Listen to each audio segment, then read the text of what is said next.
कौवे की कहानी। अपनी तुलना दूसरों से न करें। एक बार की बात है, किसी जंगल में एक कौवा रहता था। वो बहुत ही खुश था, क्योंकि उसकी ज्यादा इच्छाएं नहीं थीं। वह अपनी जिंदगी से संतुष्ट था। लेकिन एक बार उसने जंगल में किसी हंस को देख लिया, और उसे देखते ही सोचने लगा कि ये प्राणी कितना सुंदर है। ऐसा प्राणी तो मैंने पहले कभी नहीं देखा। इतना साफ और सफेद, ये तो इस जंगल में औरों से बहुत सफेद और सुंदर है, इसलिए ये तो बहुत खुश रहता होगा। कौवा हंस के पास गया और पूछा, भाई तुम इतने सुंदर हो, इसलिए तुम बहुत खुश होगे। इस पर हंस ने जवाब दिया, हाँ, मैं पहले बहुत खुश रहता था, जब तक मैंने तोते को नहीं देखा था।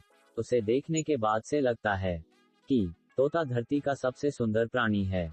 हम दोनों के शरीर का तो एक ही रंग है, लेकिन तोते के शरीर पर दो रंग है। उसके गले में लाल रंग का घेरा और वो सूर्ख हरे रंग का था। सच में वो बेहद खूबसूरत था। अब कौवे ने सोचा कि हंस तो तोते को सबसे सुंदर बता रहा है, तो फिर उसे देखना होगा। कौवा तोते के पास गया और पूछा, भाई तुम दो रंग पाकर बड़े खुश होगे। इस पर तोते ने कहा, हाँ, मैं तब तक खुश था जब तक मैंने मोर को नहीं देखा था। मेरे पास तो दो ही रंग हैं, लेकिन मोर के शरीर पर तो कई तरह के रंग हैं। अब कौवे ने सोचा, सबसे ज्यादा खुश कौन है, ये तो मैं पता करके ही रहूंगा। इसलिए अब मोर से मिलना ही पड़ेगा। कौवे ने मोर को जंगल में ढूंढा, लेकिन उसे पूरे जंगल में एक भी मोर नहीं मिला, और मोर को ढूंढते ढूंढते वह चिड़ियाघर में पहुंच गया, तो देखा मोर को देखने बहुत से लोग आए हुए हैं, और उसके आसपास अच्छी खासी भीड़ है। सब लोगों के जाने के बाद कौवे ने मोर से पूछा, भाई तुम दुनिया के सबसे सुंदर जीव हो और रंग बिरंगे हो, तुम्हारे साथ लोग फोटो खिंचवा रहे थे, तुम्हें तो बहुत अच्छा लगता होगा, और तुम तो दुनिया के सबसे खुश जीव होगे।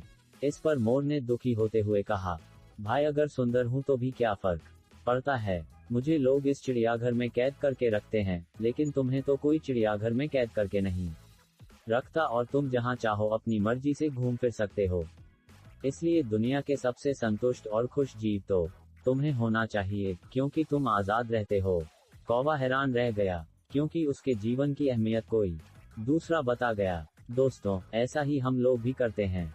हम अपनी खुशियों और गुणों की तुलना दूसरों से करते हैं, ऐसे लोगों से जिनका रहन सहन का माहौल हमसे बिल्कुल अलग होता है। हमारी जिंदगी में बहुत सारी ऐसी चीजें होती हैं जो केवल हमारे पास हैं, लेकिन हम उसकी अहमियत समझकर खुश नहीं होते। लेकिन दूसरों की छोटी खुशी भी हमें बड़ी लगती है, जबकि हम अपनी बड़ी खुशियों को इग्नोर कर देते हैं।